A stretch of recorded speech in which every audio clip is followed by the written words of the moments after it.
मत्ती रचित सुसमाचार 6 अध्याय के 5 से लेकर 8 पद तक। मत्ती रचित सुसमाचार उसका 6 अध्याय 5 पद से लेकर 8 पद तक मैं आप लोगों के लिए इसको पढ़ देता हूं।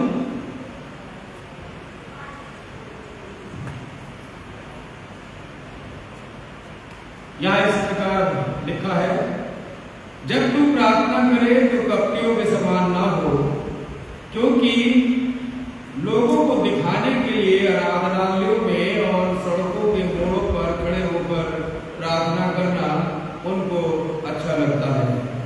मैं तुमसे सच कहता हूं कि वे अपना प्रतिफल पा चुके।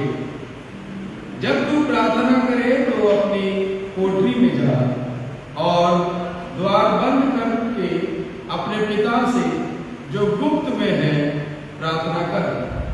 जब तेरा पिता जो गुप्त में देखता है, तब तेरा पिता जो गुप्त में देखता है तुझे प्रतिफल देगा।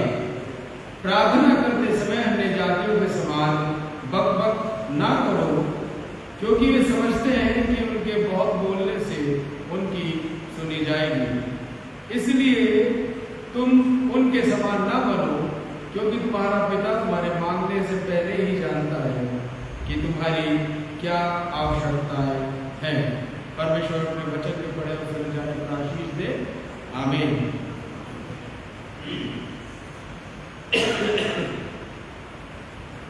आइए हम लोग जो है प्रार्थना में जाएंगे। स्वर्गीय पिता, धन्यवाद के साथ आपके पास आते हैं, हम अपने आप को आपके हाथ में सौंपते हैं। प्रभु, इस अध्याय को समझने के लिए मुझे समझ दें। हम अपने कानों को खोलकर प्रभु आपके सबको अपने हृदय को लगाते हैं। आप बोलो और आशीष दें। प्रभु यीशु मसीह के नाम में मांगते हैं, आमीन। अजीजों, आज का जो विषय है वो बहुत महत्वपूर्ण विषय है। आप में से कितने लोग प्रार्थना करना जानते हैं? कितने लोग प्रार्थना करना जानते हैं? अरे किसी को भी नहीं आता? प्रार्थना करना नहीं आता आपको? अरे तो बहुत बुरी स्थिति हो गई। अब तो सेंट थॉमस चर्च को वर्कआउट करना पड़ेगा। प्रार्थना करना ऑलमोस्ट जानते हैं, बहुत धीरे धीरे हाथ उठाए। और फिर भी कितने लोग ऐसे हैं जिन्हें ये मालूम है प्रार्थना कैसे नहीं करनी चाहिए? कितने लोग ऐसे हैं, हाथ उठाइए, जिन्हें मालूम है प्रार्थना कैसे नहीं करनी चाहिए? अगर आपको मालूम है तो आज का दिन जो है मेरे लिए सरल हो गया। फिर मैं थोड़े में जो है इस अध्याय को समझा दूंगा। जो पैसेज है ये हमारी किस सीक्वेंस में आ रहा है? रिवार्ड सीक्वेंस में। कहां पर? जहां पर प्रभु यीशु मसीह ने ये बोला कि तुम परमेश्वर से कैसे प्रतिफल पाओगे। 3 महत्वपूर्ण यहूदी आराधना की जो बातें हैं, जिनमें हमने इस बात का अध्ययन किया था। यहूदी धर्म के 3 बेस है, और वो 3 बेस क्या है? दान देना, प्रार्थना करना और उपवास। ये तीनों यहूदी धर्म के आधार हैं। इसमें जो पहला विषय है दान देना, उसको हमने बहुत अच्छे तरीके से समझा। अब हम जो है दूसरे विषय में है प्रार्थना करना। यहां पर प्रभु यीशु मसीह ने इन पहाड़ी उपदेशों के दौरान एक महत्वपूर्ण शिक्षा को दिया। और वो शिक्षा क्या थी? कि कैसे प्रार्थना नहीं करनी है। जब हम इस टाइटल को पढ़ते हैं, लिखा है प्रार्थना, लोग जो है इस पैसेज को पढ़ते हैं और उनको मालूम होता है कि कैसे प्रार्थना करनी है। पर मैं आप लोगों को बताना चाहता हूं, अगर आप इसको ध्यान से पढ़ेंगे तो यहां आप इस बात को समझ पाएंगे कैसे प्रार्थना नहीं करनी है। और इसीलिए इस सीक्वेंस में आइए आज हम इस बात को अध्ययन करें कि कैसे प्रार्थना नहीं करनी है। हाउ नॉट टू प्रे, किस प्रकार प्रार्थना नहीं करनी है। हम जानते हैं पूरे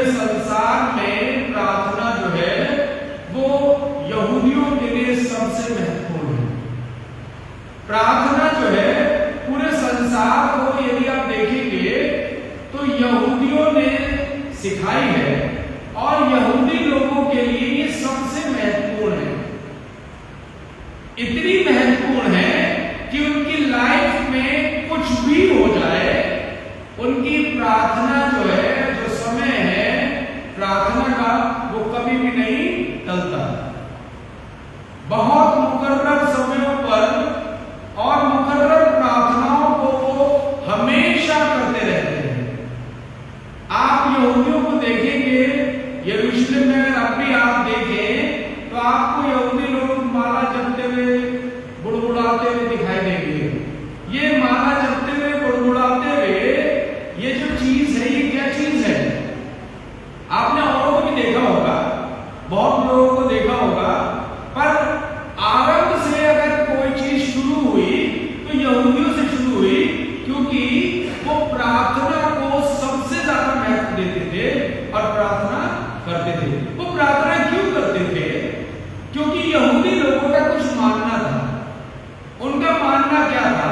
पहली चीज, प्रार्थना बहुत महत्वपूर्ण है। और प्रार्थना क्यों महत्वपूर्ण है? क्योंकि ये सभी बातों में सर्वश्रेष्ठ है। और सर्वश्रेष्ठ इसलिए है क्योंकि प्रार्थना जो है वो परमेश्वर यहोवा से बातचीत करने का एक साधन है। प्रार्थना जो है वो क्या है? परमेश्वर यहोवा से बातचीत करने का एक साधन है, और इसीलिए वो प्रार्थना को महत्व देते थे।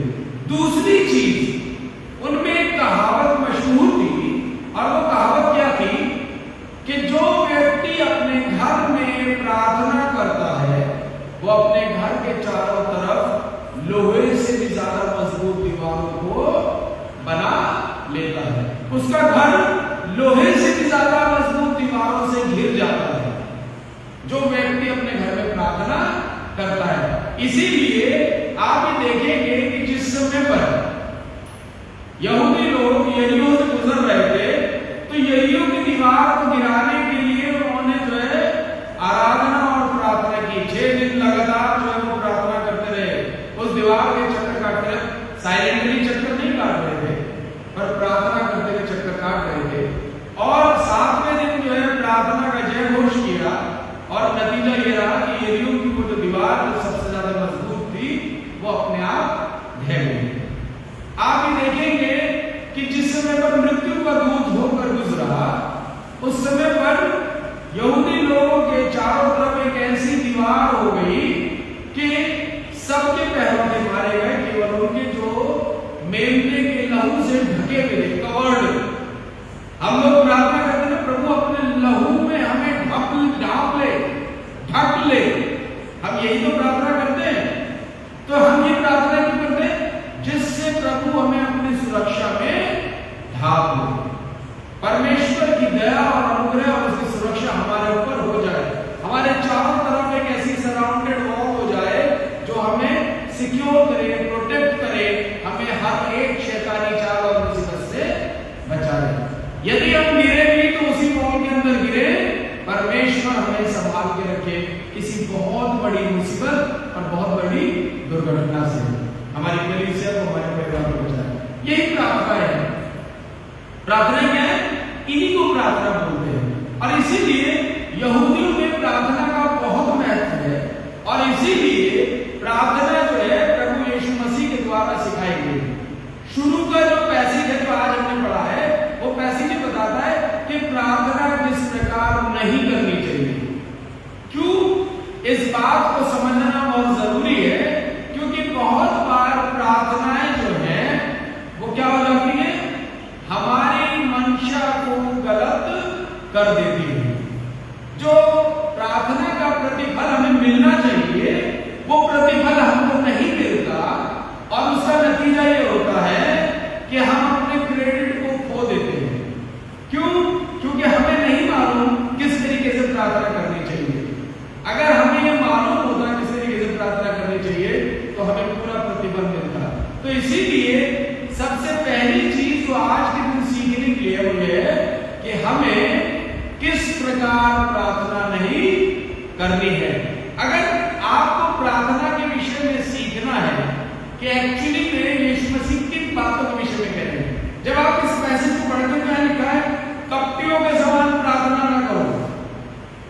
क्योंकि वो लोगों को दिखाने के लिए प्रार्थना करते हैं। सड़कों के मोड़ों पर खड़े होकर प्रार्थना करना उनको अच्छा लगता है। मैं तुमसे सच कहता हूं, अपना प्रतिफल पा चुके। जो ऐसा करते हैं वो प्रतिफल पा चुके। यीशु मसीह ने कहा किस तरीके से प्रार्थना करो, अपनी कोठरी में जाओ, द्वार बंद करो और गुप्त में अपने पिता से प्रार्थना करो। तुम्हारा पिता जो गुप्त में देखता और सुनता है वो तुम्हें उसका प्रतिफल देगा। फिर क्या बोला? फिर ये बोला अन्य जातियों के समान ज्यादा बकबक ना करो। अन्य जातियों के समान ज्यादा बकबक ना करो, क्योंकि वो समझते हैं ज्यादा बोलने से उनकी सुनी जाएगी। परंतु तुम्हारा पिता जो है वो तुम्हारे मांगने से पहले जानता है कि तुम्हें किस चीज की आवश्यकता है। और इसीलिए हम इस अध्याय को आज के दिन में यहाँ पर अध्ययन कर रहे हैं। कुछ महत्वपूर्ण बातें हैं जो मैं आपके साथ शेयर करना चाहता हूं, और वो महत्वपूर्ण बातें यह है कि यहूदी प्रार्थनाएं, पहले इनको समझ ले यहूदी प्रार्थना क्या, क्योंकि हमने प्रार्थना भी वहीं से सीखी है। हमने प्रार्थना भी वहीं से सीखी है। यहूदी प्रार्थनाएं दो प्रार्थनाएं हैं। पहली शेमा, आप लोगों ने शेमा शब्द सुना है कि यहूदी प्रार्थनाओं को बोलते हैं शेमा। ये शेमा जो है इसका मतलब क्या है? ये समान अर्थ में है। इसका मतलब है सुनना, टू हियर। प्रार्थना जो है, शेमा प्रार्थना जो है, इसका मतलब है सुनना। हे इस्राएल सुन, तेरा परमेश्वर यहोवा ही केवल एकमात्र परमेश्वर है। क्या है प्रार्थना? हे इस्राएल सुन। तो शेमा जो है ये वो प्रार्थना है जो सुनना है। ये इसके समान है, सुनने के समान। बहुत महत्वपूर्ण और बहुत छोटी सी प्रार्थना है। शेमा के विषय में मैं बताना चाहता हूं, इतनी छोटी सी प्रार्थना है जिसको यहूदी लोग हर समय बुड़बुड़ाते रहते हैं। और इसीलिए शेमा जो है वो सुबह और शाम दो समयों पर की जाती थी। शेमा जो है इसके निर्धारित समय थे, सुबह 9 बजे और रात में 9 बजे, यानी दिन में 2 बार, सुबह 9 बजे और रात में 9 बजे। शेमा का वर्णन आपको 3 जगहों पर मिलेगा। ये छोटी सी प्रार्थना कैसी प्रार्थना है? व्यवस्था विवरण 6:4 से 9, कोई भी निकाले। व्यवस्था विवरण 6:4 से 9।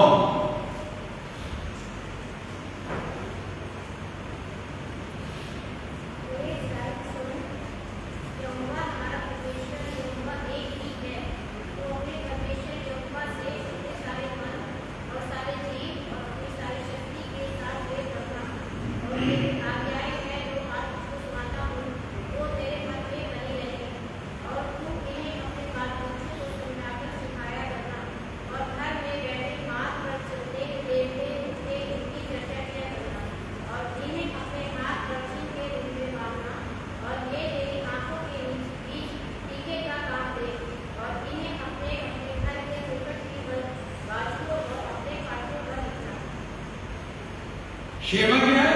हे इस्राएल सुन। व्यवस्था विवरण 11वां अध्याय उसके 13 से 21 पर।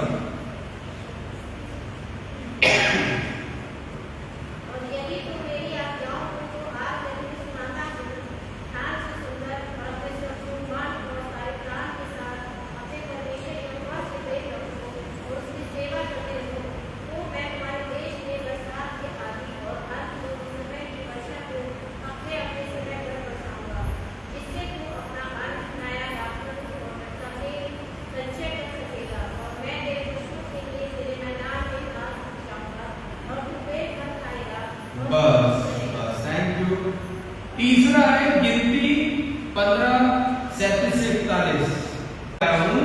तुम्हारा परमेश्वर ठहरूं, मैं तुम्हारा परमेश्वर यहोवा हूं। तो शेमा का मतलब क्या हुआ? सुनना। ये प्रार्थना है यहूदियों की, और इसका समय क्या है? सुबह और शाम। सुबह 9 बजे और शाम 9 बजे। ये प्रार्थना इतनी पर्टिकुलर है, इसमें इजरायली लोग बस यूं बोलते थे, हे इजराइलियों सुनो परमेश्वर क्या कहता है, और इस प्रार्थना में वो एक दूसरे की भलाई मांगा करते थे। दूसरी जो प्रार्थना है वो है शिमोने इसरे। शिमोने इसरे जो है इसका मतलब है 18। शिमोने इसरे मतलब क्या है? गिनती 18, नंबर 18 प्रार्थनाओं का एक सेट है, समूह है, और ये 18 प्रार्थना कभी कभी 19 की हो जाती है, और इसको बोलते हैं शिमोने इसरे। ये जो प्रार्थनाएं दिन भर दोहराई जाती है, छोटी छोटी प्रार्थनाओं का सेट है। इन प्रार्थनाओं को बोला जाता है, बहुत सुंदर प्रार्थना है। कभी आपको मौका मिले आप निकालिए, गूगल है, गूगल पे सब मिलता है, आप लीजिए गूगल पर शिमोना इसरे यहूदी प्रार्थनाओं का सेट, और आपको यहूदी प्रार्थनाएं मिलेंगी। एक्चुअली में ये लिटर्जिकल प्रेयर्स है। हे प्रभु हम पर दया कर, हे प्रभु हमारी प्रार्थना सुन। ये प्रार्थनाओं का एक सेट है, और ये प्रार्थनाएं दिन में 3-3 घंटे के अंतराल पर होती थी। 3-3 घंटे के अंतराल पर, मतलब 6 बजे, 9 बजे, फिर उसके बाद 12 बजे, 3 बजे, 6 बजे। ये प्रार्थनाएं इस ठीक समय पर होती थी। मैं आपको बताने चाहता हूं, शिमोना इसरे में बहुत सी प्रार्थनाएं हैं। मेरे पास कुछ प्रार्थनाएं लिखी हुई है, पर जो मैंने अनुवादित की है वो एक्चुअली में नोट्स मोबाइल में चले गए। अब मोबाइल जो है वो सामने है, तो इसलिए मैं आपको अनुवादित प्रार्थनाएं नहीं बता सकता, पर मैं कोशिश करता हूं अगर कोई एक आधी प्रार्थना मुझे यहां से मिलती है, मैं आपको वो शिमोना इसरे की प्रार्थना बता सकूं। Looking to thy service, bring us back to thee by true repentance. Praise be thou, O Lord, who does accept our repentance. इसका मतलब क्या है? हे हमारे पिता, हमें अपनी व्यवस्था की तरफ वापस लेकर आ। हे राजा, हमें अपनी सेवा की तरफ वापस लेकर आ, जो कि सच्चा पश्चाताप करने वाला परमेश्वर है। उस परमेश्वर की जो स्वीकार करता और पश्चाताप का परमेश्वर है, महिमा हो। समझ गए? एक प्रार्थना, ये लिटर्जिकल प्रेयर है। ऐसी एक और प्रार्थना है, 12वीं प्रार्थना पर वो ज्यादा बड़ी है। वहां पर लिखा है, late thy mercy O Lord be shown upon the upright, the humble, the elders of the people of Israel. यानी इसका मतलब क्या है कि हे परमेश्वर, अपनी दया को धर्मी पर, विनम्र पर, प्राचीनों पर, इजराइल पर, सभी शिक्षकों पर, और उन सभी लोगों और परदेशियों पर जो हमारे साथ हमारे बीच में रहते हैं, अपनी दया को हम पर बरसा। ये 12वीं प्रार्थना है। ये प्रार्थनाएं दिन भर दोहराई जाती थी। इसमें जो है दूसरों के बेनिफिट्स, अपने बेनिफिट्स, इजराइल के बेनिफिट, विनम्र व्यक्ति के लिए, दुखी व्यक्ति के लिए प्रार्थना होती है। इजराइलियों में हर पल, हर घड़ी, हर समय के लिए प्रार्थना थी। घर में आते हुए, घर से जाते हुए आप भजन 121 सुनते हैं, यात्रा का भजन, भजन 91 दुख और तकलीफ में हिम्मत देने वाला भजन। ऐसे बहुत से भजन हैं। भजन 1 धर्मी व्यक्ति का भजन। इस प्रकार की प्रार्थनाएं जो है आप जगह जगह पर पाएंगे। यहूदियों में ये सेट प्रार्थनाएं हैं। तो क्या है, प्रार्थना इतनी इंपॉर्टेंट थी, इतनी महत्वपूर्ण थी कि यहूदी लोग सब कुछ छोड़ सकते थे, पर प्रार्थना नहीं छोड़ सकते थे। और उनके लिए प्रार्थना इतनी कंपल्सरी थी, इतनी जरूरी थी, इतनी महत्वपूर्ण थी कि अगर वो कहीं पर भी हो, उसी जगह पर रुककर प्रार्थना करते थे। जैसे ही प्रार्थना का समय आता था, उसी जगह पर रुककर प्रार्थना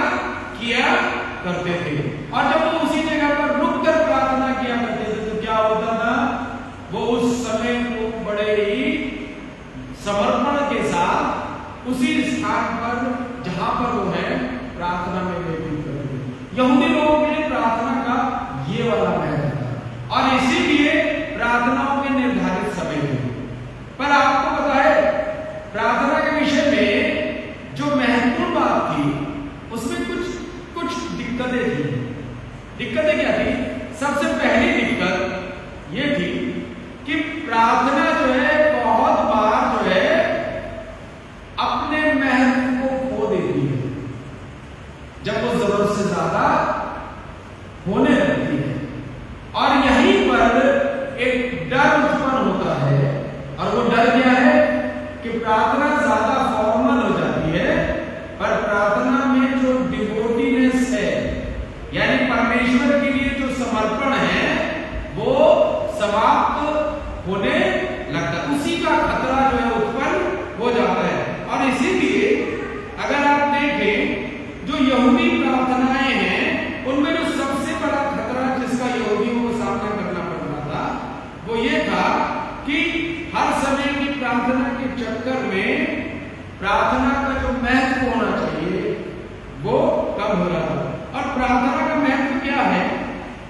वास्तविकता में प्रार्थना जो है वो परमेश्वर से संबंध स्थापित करने का साधन है। प्रार्थना क्या है? परमेश्वर से संबंध स्थापित करने का साधन है। पर जब प्रार्थना जो है वो मनुष्य को दिखाकर अपने आप को स्थापित करने का साधन होने लगे तो क्या हो जाता है? उसका महत्व परमेश्वर की दृष्टि में खत्म हो जाता है। और इसीलिए प्रभु यीशु मसीह ने यहां पर क्या बोला? कपटियों के समान प्रार्थना ना करो क्योंकि वो अपना फल पा चुके। हमने पिछली बात में जो पिछले अध्याय में क्या अध्ययन किया? यदि तुम मनुष्यों को दिखाने के लिए अपने काम करते हो तो क्या होगा? तुम अपना प्रतिफल पा चुके। मनुष्यों को दिखाने के लिए काम करते हो तो अपना प्रतिफल पा चुके। और इसीलिए यदि तुम मनुष्यों को दिखाने के लिए प्रार्थना करते हो तो क्या होगा? तुम अपना प्रतिफल पा चुके। इस बात को आप ध्यान रखें। और इसीलिए यहां पर जो है ना आज के दिन में किस प्रकार प्रार्थना नहीं करनी चाहिए उसके लिए हमारे पास कुछ बिंदु हैं जिनको हम अध्ययन करना चाहते हैं। मैं आप लोगों के सामने जो है उन बिंदुओं को आज लेकर आना चाहता हूं। जल्दी जल्दी हम उनका अध्ययन करेंगे। सबसे पहली चीज, क्योंकि यहूदियों के पास हर समय के लिए प्रार्थना थी, हर वक्त के लिए प्रार्थना थी, हर घड़ी के लिए प्रार्थना थी, तो किस चीज का खतरा हो गया था यहूदियों के लिए? उनकी प्रार्थनाएं जो है क्या हो गई?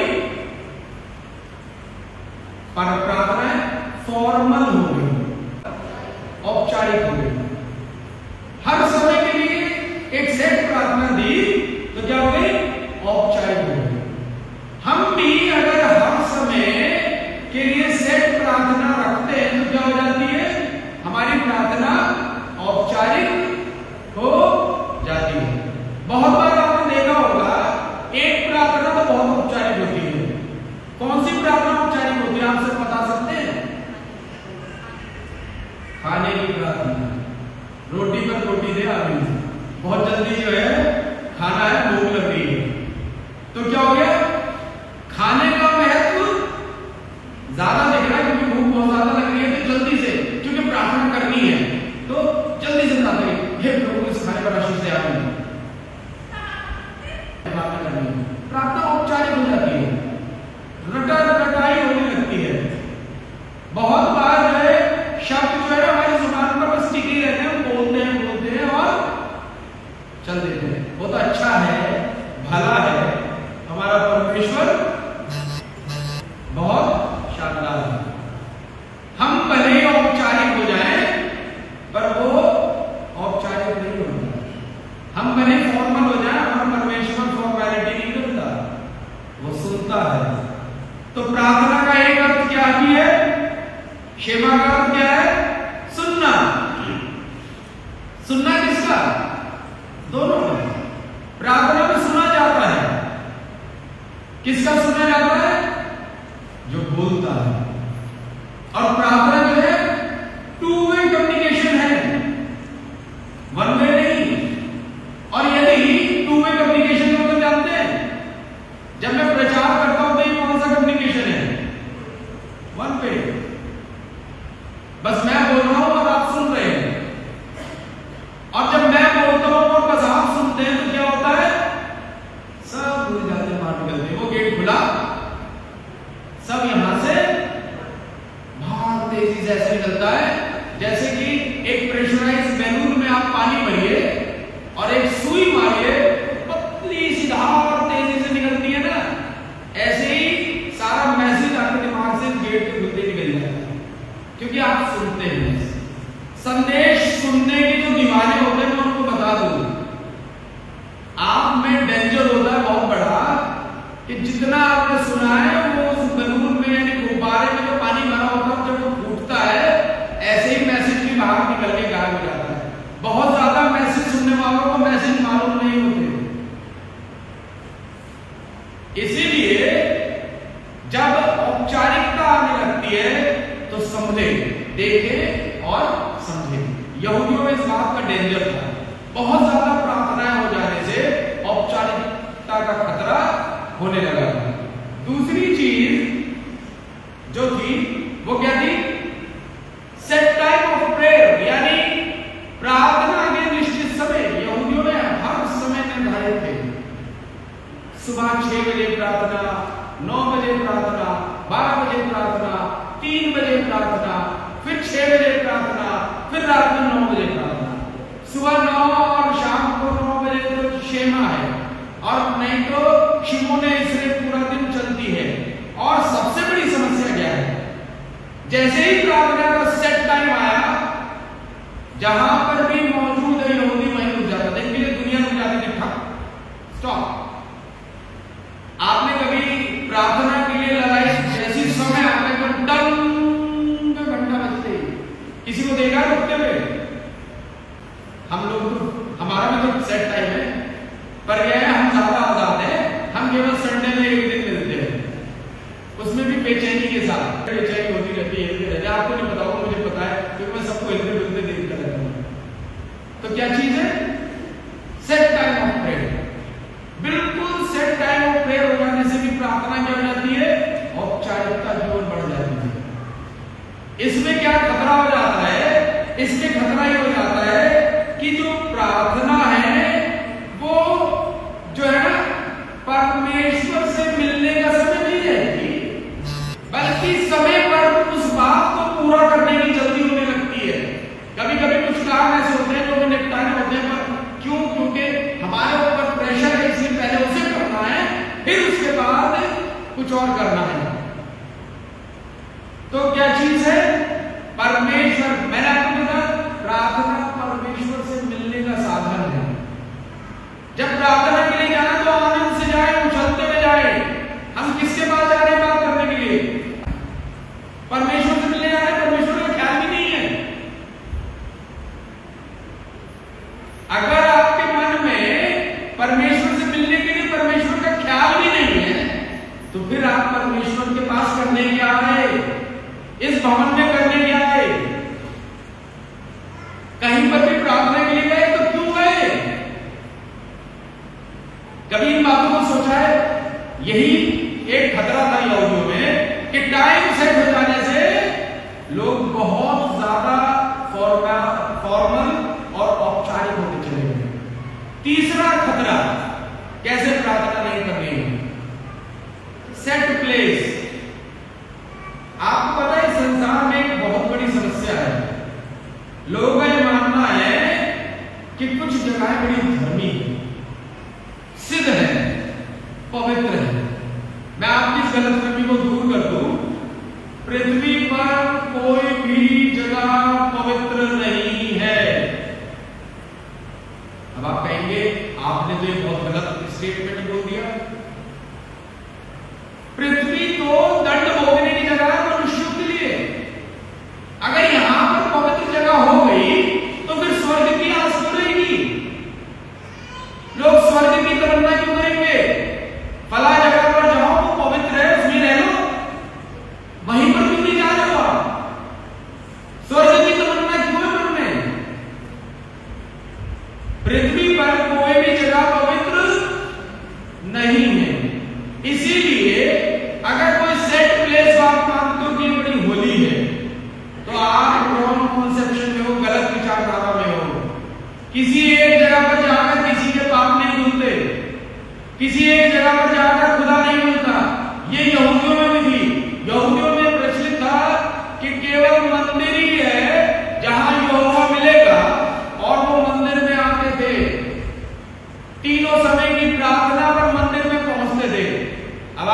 गलत नहीं ले जाना, पता लगा अगले संडे सब है।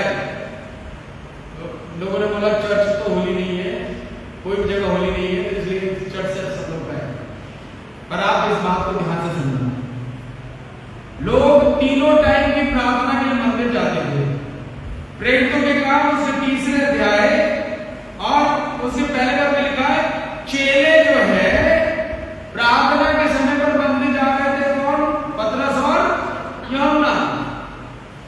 ऐसे ही प्रार्थनाओं के समय पर वो लगातार जाते थे। जब उनको हाथ का एक व्यक्ति मिला जिसका हाथ खराब था और वो बड़ी तमन्नाओं से पतरस की तरफ देख रहा था। पतरस से दूर करके, सोना चांदी तो हमारे पास नहीं, बस एक चीज है जो हमारे पास है, तुझे देते हैं, प्रभु यीशु मसीह के नाम में चंगा हो जाए। और वो व्यक्ति तुरंत चंगा हो गया। आप इस बात को देखिए, चेले तक नियत समय पर मंदिर में जाते थे प्रार्थना के लिए। लोगों का यह मानना है एक सेट जगह है, वहां पर परमेश्वर जो है नजदीक हो जाता है, बहुत नजदीक हो जाता है। इसलिए लोग तीर्थ करते हैं, आपको पता है, क्योंकि उन्हें लगता है कि तीर्थ स्थानों में भगवान जो है, ईश्वर जो है, देवता जो है, खुदा जो है बहुत नजदीक है। वहां जाते हैं, वो जगह बड़ी पवित्र है क्योंकि वो ईश्वर का वास स्थान है, वहां मिलता है जल्दी। बहुत लोग ये सोचते हैं चर्च में परमेश्वर मिलता है, पर मैं एक चीज बताऊं, बहुत से ऐसे बैठे जिन्हें कभी परमेश्वर यहां मिला ही नहीं। परमेश्वर तो उसको मिलता है जो उसको खोजता है। बाइबल बताती है, मैं नहीं बताता, बाइबल बताती है जो उसको खोजता है उसको परमेश्वर मिलता है। आप उसको खोजने यहाँ आओ, यहाँ मिलेगा। आप घर में जाओ, घर में मिलेगा। आप सड़क पे हो, सड़क पे मिलेगा। सेट जगह कोई नहीं है, इससे खतरा उत्पन्न हो जाता है। यहूदी रब्बी ये बोलते थे, जब मंदिर में भीड़ होती थी तो वो कहते थे, भाई तुम सब जो है एक साथ मंदिर में नहीं आ सकते प्रार्थना के लिए, तो क्या करो, अपनी सिनेगॉग में जाकर प्रार्थना करो। क्योंकि यहूदी हर जगह हर समय प्रार्थना नहीं कर पाता था, जगह बहुत महत्वपूर्ण थी जहां पर परमेश्वर आसानी से मिल सके, तो सिनेगॉग में जाओ। और इससे क्या खतरा उत्पन्न हुआ, एक कल्पना ऐसी बन जाती है, मंदिर तो पवित्र स्थान है, यहां पर गुनाह नहीं कर सकते, परंतु बाहर जो है हम अपनी मर्जी चला सकते हैं, घर में अपना तांडव कर सकते हैं, जितनी बुराइयां कर सकते हैं घर में कर सकते हैं। मंदिर तो पवित्र जगह है। इससे क्या विचार बना, कुछ जगहों पर परमेश्वर है और कुछ जगह आजाद है, यहाँ पर तो हम मौज आ गई, चलो जी अपने सारे काम करते हैं। कुछ जगह पर ऐसा होता है। एक विचार जो रखना है वो क्या है, परमेश्वर सब जगह मौजूद है। पूरी पृथ्वी ही परमेश्वर का मंदिर है। ये पूरी पृथ्वी परमेश्वर का मंदिर है। आप इसको यूं ही नहीं छोड़ सकते। आप अपने किचन में हो या आप अपने टॉयलेट में हो, परमेश्वर मौजूद है। आप अपने बेडरूम में हो या आप अपने ऑफिस में हो, परमेश्वर मौजूद है। ये बाइबल बता के नहीं, गुप्त में देखने वाला है।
होगा? आपने बाइबल में कभी भी लंबी प्रार्थना नहीं पाई होगी। कितने लोगों ने बाइबल पढ़ी है? कई बार आपने कहा प्रभु यीशु जी को जाओ परमेश्वर के नाम में चले जाओ, परमेश्वर के नाम में निकल, परमेश्वर के नाम में तो जाने दे, तो निकलेगा, आज तो निकलेगा भागे से। कभी देखा यीशु को ऐसे दुष्ट आत्मा के सामने खड़े हो और क्या बोला? खड़े हुए निकल गया और दुष्ट आत्मा चिल्लाता हुआ निकल गया। अंधे को क्या बोला? मैं चाहता हूं तुझे नहीं करना, और अंधा भी नहीं करना। बैतसैदा के कुंड में पड़े व्यक्ति से क्या कहा? उठ, अपनी खाट उठाओ, चल। जिस व्यक्ति को चारपाई से नीचे उतारा गया उसको क्या बोला? जा तेरे पाप क्षमा हुए। उस स्त्री को जिसको पत्थर मारने के लिए लाया गया था क्या बोला? किसी ने मुझे पत्थर मारा, जा मैं भी तुझे मारता, तेरे पाप क्षमा हुए, आगे से पाप ना करना। जक्कई को क्या बोला? आज इस घर में उद्धार आया है। तो क्या यीशु मसीह ने बहुत लंबे शब्द बोले? यीशु मसीह के चेलों ने भी नहीं बोले। पतरस ने क्या बोला? यीशु के नाम में चंगा होगा। बहुत बार तो चेलों को बोलना भी नहीं पड़ रहा था, वस्त्रों के छोर छूने से ही क्या हो रही थी? चंगाई हो रही थी। पौलुस ने उस टोने वाले को, जो टोना करता था, घूरते हुए देखा, जा तेरे मन की बुराई की वजह से तुझसे इससे ज्यादा बुरा हो। और वो व्यक्ति पहले से ज्यादा बुरा हो। एक व्यक्ति जो दुष्ट आत्मा निकाला करता था, दुष्ट आत्मा ने उल्टा ही उसे निकाल दिया, पीट दिया।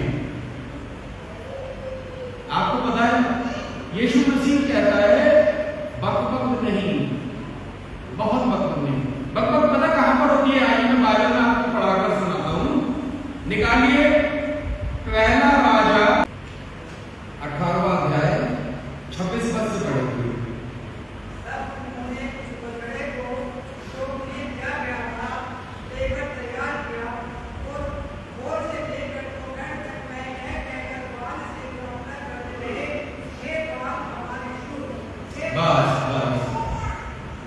कब से लेकर?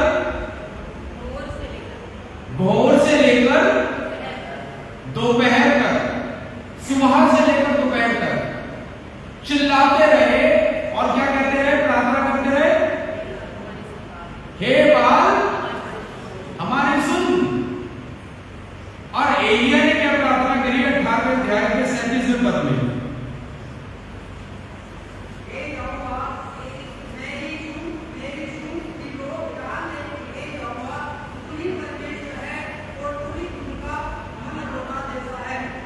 बस एलिया ने क्या प्रार्थना की? हे यहोवा मेरी सुन, कि लोग जान ले तू ही परमेश्वर है। बस। और आग जो है वो क्या हो गई? आसमान से बरसी और उस बछड़े को और उन लकड़ियों को जो वेदी पर थी और उस पानी को जो वेदी के चारों तरफ भरा हुआ था सबको भस्म कर दिया। और वो पुजारी क्या करते रहे? सुबह से लेके भोर से लेकर, भोर का मतलब जानते हैं? जब सूरज निकलना शुरू होता है उसको भोर बोलते हैं। आज की जनरेशन को भोर मालूम नहीं होगा, है नहीं जनरेशन, इसलिए मैं कुछ कह नहीं सकता। एक ही है बेचारा भी अभी बड़ा हो गया है, बाकी तो सब भाग गई। भोर का मतलब होता है, बच्चों अगर कोई बैठा है, सुबह 4 बजे जब सूरज की पहली किरण फूटना शुरू होती है, 5 बजे के आसपास सूरज निकलता है, वो भोर होती है। पहले लोग भोर में उठा करते थे, अब दोपहर में उठते हैं। तो इसलिए भोर जो है सुबह से लेकर दोपहर तक लगभग 6 घंटे चिल्लाते रहे एक ही बात, हे बाल हमारी सुन, हे बाल हमारी सुन, हे बाल हमारी सुन, प्रकट हो, हे बाल हमारी सुन। कुछ भी नहीं हुआ। एक और जगह वो कलीसिया जो है क्या कर रही है? उसके लोग चिल्ला रहे हैं अपने देवी देवता के अरितिमस देवी जो है वो सबसे बड़ी है, अरितिमस देवी सबसे बड़ी है, उसकी महिमा हो, उसकी महिमा हो। और पौलुस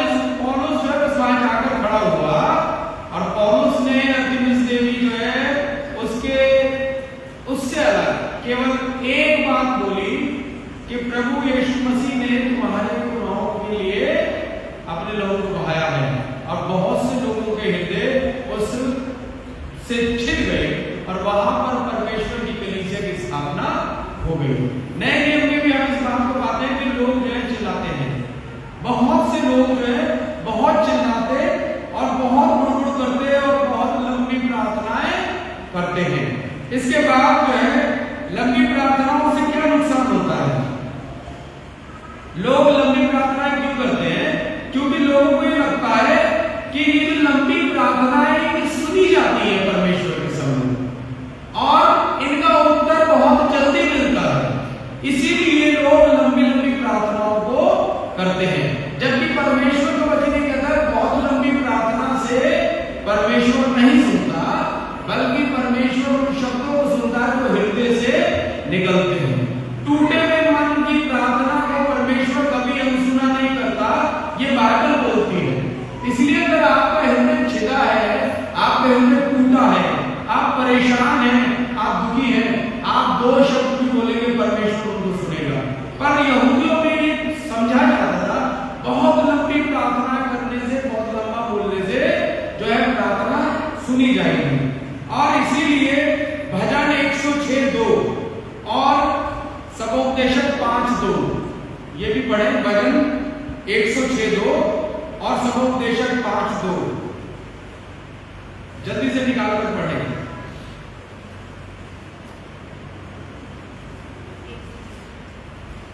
यहोवा के पराक्रम के कामों का वर्णन कौन कर सकता है? बस यहोवा के पराक्रम के कामों का वर्णन कौन सकता है? कर सकता है। हम जो है ना परमेश्वर को बताते हैं बहुत बार अपनी प्रार्थनाओं में, जब हम उसी में गाते हैं परमेश्वर तू महान है, परमेश्वर तू बहुत बड़ा है, परमेश्वर तू सब कुछ है, परमेश्वर तूने स्वर्ग बनाया है, परमेश्वर तूने पृथ्वी बनाई है, परमेश्वर तूने ये किया है, परमेश्वर तू चंगा करने वाला है, परमेश्वर तू असंभव का परमेश्वर। अरे भाई तुम परमेश्वर को क्यों बता रहे हो? परमेश्वर तेरे सब करने वाला है, उसके महान कार्यों का वर्णन कौन कर सकता है? सबोपदेशक 5:2 पढ़े।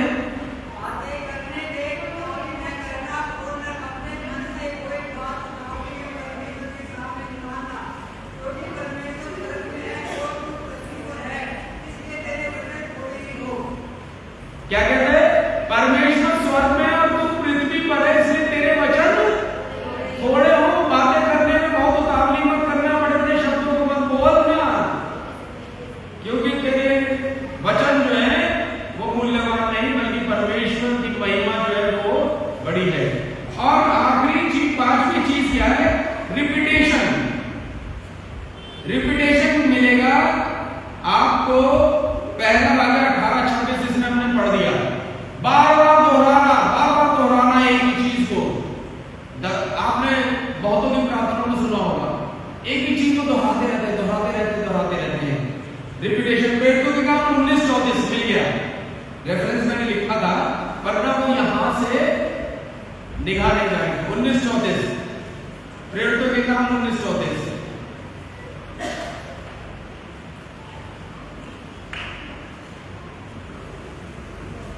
नहीं मिला। हाँ,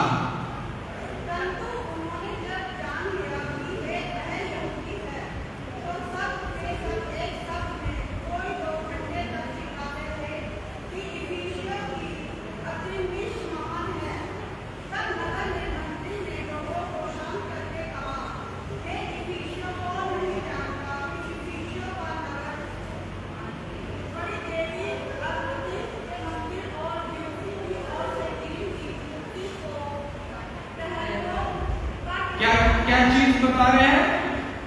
वो कितने घंटे तक चिल्लाते रहे? 2 घंटे तक चिल्लाते रहे। क्या चिल्लाते रहे? अर्तिमिस महान है। तो फिर उन्हीं में से एक आदमी खड़ा हुआ, उनका मंत्री बोला, अरे कौन नहीं जानते इस बात को कि वो महान है? तुम क्यों फालतू में बोले जा रहे हो? जब हम परमेश्वर महान है, हम अपने मुंह से बार बार इस बात को क्यों बोल रहे हैं? और पहला राजा 18:26 पहला राजा 18:26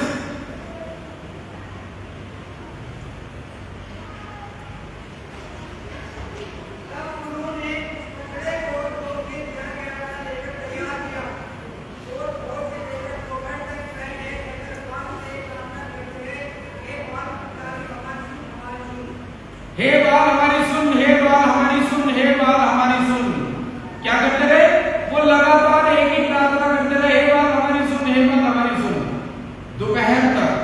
आप ये देखिए रिपीटेशन, प्रार्थना में रिपीटेशन नहीं करनी है।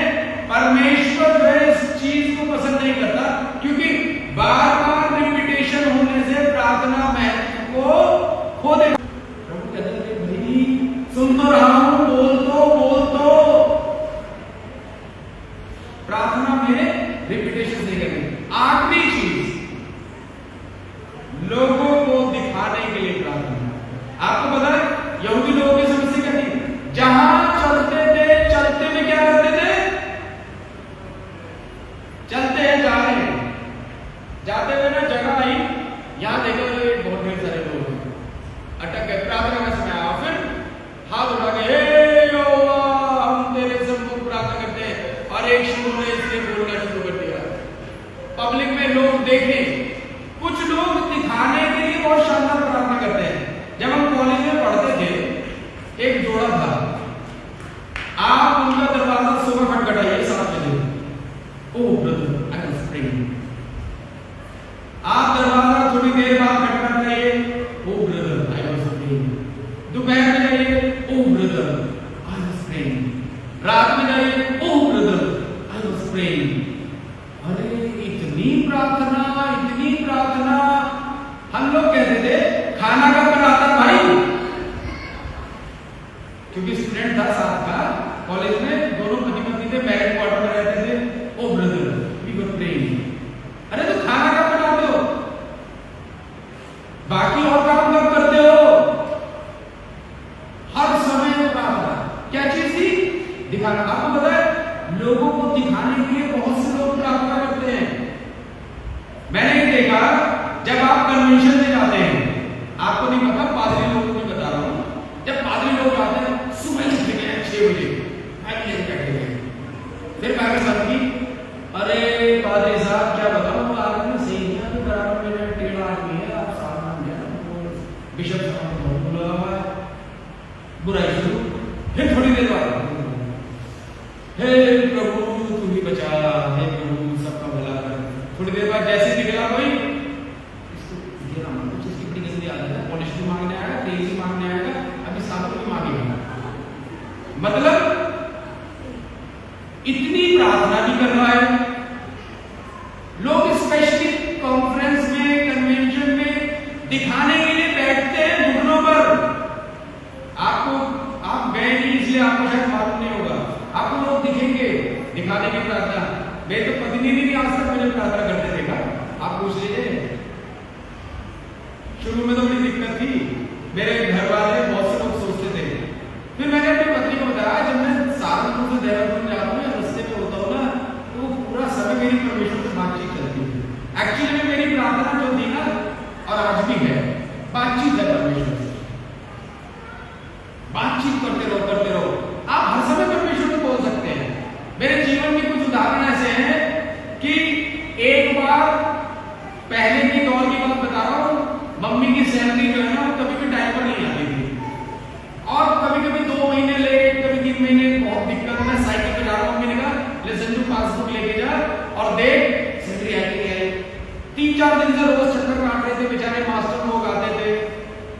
तो ना मैं जब निकला, मैंने कहा परमेश्वर आज तो हो जानी चाहिए सैलरी, बहुत दिक्कत हो रही है, सैलरी नहीं मिल रही है और घर में सामान भी है।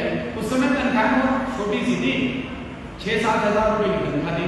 मम्मी ने मुझे विड्रॉल साइन करके दिया, पासबुक दी, मैं गया। मैं आपको बताऊं, प्रार्थना करके मैं पहुंचा पंजाब नेशनल बैंक सोफिया मार्केट में। मैं जाते ही उससे पूछा कि अंकल जी सैलरी आ गई? उसने कहा हाँ आ गई।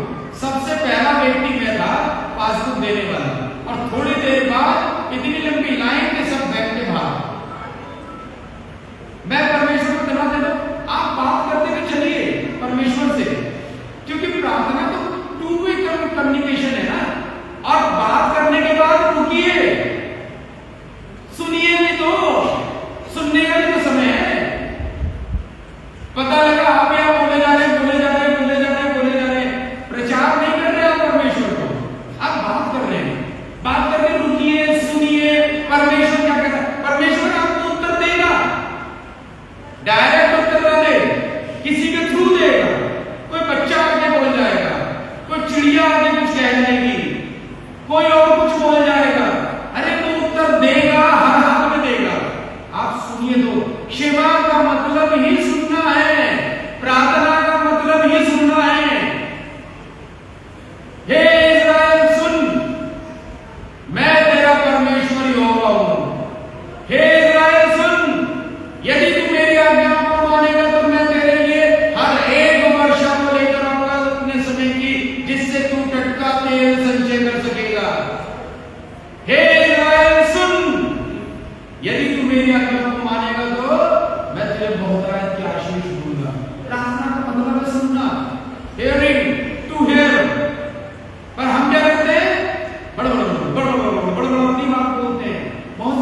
आपको सीखा।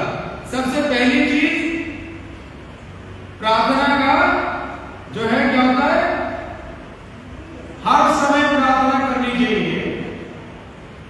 सब समय में प्रार्थना करो क्योंकि सारे समय परमेश्वर के लिए है। उसके बाद कोई सेट टाइम नहीं होता, हर समय की प्रार्थना है। हर समय की घंटी के टाइम प्रार्थना मत कीजिए, अलग अलग प्रार्थनाएं कीजिए, अलग अलग तरीके से बातचीत कीजिए, फिर सभी समयों पर प्रार्थना कीजिए। और प्रार्थना का जो है ना सेट टाइम नहीं होता, लोगों ने बनाया है, उससे प्रार्थना फॉर्मल हो जाती है। फिर उसके बाद कोई एक निश्चित स्थान नहीं होता, जरूरी नहीं है कि यहां पर ही आकर प्रार्थना कीजिए।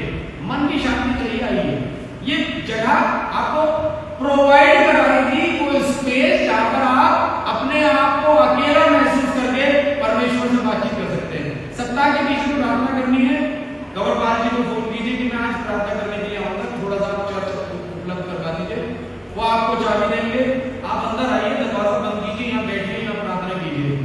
निश्चित रहिए आप कुछ उठा के नहीं ले जाएंगे क्योंकि कैमरा लगा हुआ, वो सब देखना है। आइए बैठिए, प्रार्थना कीजिए। ये जगह उपलब्ध करेंगे। यहां परमेश्वर मौजूद नहीं होगा। परमेश्वर कब आएगा? जब आप आएंगे। परमेश्वर कब आता है? जब आप आते हैं। इसीलिए कोई जगह सेट नहीं होती, हर जगह परमेश्वर मौजूद है। तो प्रार्थना ऐसी नहीं करनी चाहिए कि किसी पर्टिकुलर जगह को आप पवित्र मान के बैठे। उसके बाद लंबी प्रार्थनाएं नहीं करनी चाहिए, बहुत लंबी प्रार्थनाएं मत कीजिए, बात कीजिए। उसके बाद रिपीटेशन यानी दोहराना नहीं चाहिए कि बात को दोहराते रहे, नहीं। और लोगों को दिखाने के लिए प्रार्थना नहीं करनी है। अगर आपने लोगों को दिखाने के लिए प्रार्थना की तो आप अपने प्रतिफल को पा चुके, बस खत्म, परमेश्वर से कुछ नहीं मिलेगा। तो परमेश्वर जो है, ये बात प्रभु यीशु मसीह जो है यहूदियों को सिखा रहे हैं जो प्रार्थना के विषय में जानते हैं कैसे प्रार्थनाएं नहीं करनी है, क्योंकि ये सब काम यहूदी करते थे। एक सेट टाइम बन जाने की वजह से, हर समय प्रार्थना करने की वजह से लोगों के बीच में रेपुटेशन बनती थी कि ये व्यक्ति प्रार्थना करने वाला धर्मी है। लोग क्योंकि आपको देखकर धर्मी समझते हैं, इसीलिए दिखाने के लिए करते थे। प्रभु यीशु मसीह ने ये सब नहीं करना है। प्रार्थना एक पर्सनल व्यक्तिगत संबंध है, इसे पर्सनल व्यक्तिगत रहने दें। जिस प्रकार आप अपने पारिवारिक पति पत्नी के संबंध को गुप्त रखते हैं ना, छिपाकर रखते हैं, ऐसे ही परमेश्वर और आपका संबंध भी पारिवारिक गुप्त और छिपा हुआ होना चाहिए। आप दुल्हन है परमेश्वर की, प्रभु यीशु मसीह की दुल्हन है। सबको क्यों दिखाते करते हैं कि मैं अपने प्रभु से मिलने जा रही हूं? अकेले में आइए, बात कीजिए उससे, उसकी सुनिए। प्रार्थना में ज्यादा सुनिए, बोलिए कम, क्योंकि प्रभु यीशु मसीह का तुम्हारा पिता जानता है तुम्हें किस चीज की जरूरत है। प्रभु तुम्हें बहुत बताया कि सबको आप सबको बताया कि आशीष। आइए अपने सर्वोच्च स्वर्गीय पिता, धन्यवाद के साथ आपके पास आते हैं। आज के दिन के लिए धन्यवाद। प्रभु हमने प्रार्थना के विषय में जाना, हम प्रार्थना करते हैं आप अपने बुद्धि और समझ, जिससे कि हम इस बातों को अपने जीवन में उतार पाए। आपके आत्मा हमारे साथ, प्रभु यीशु मसीह के नाम में।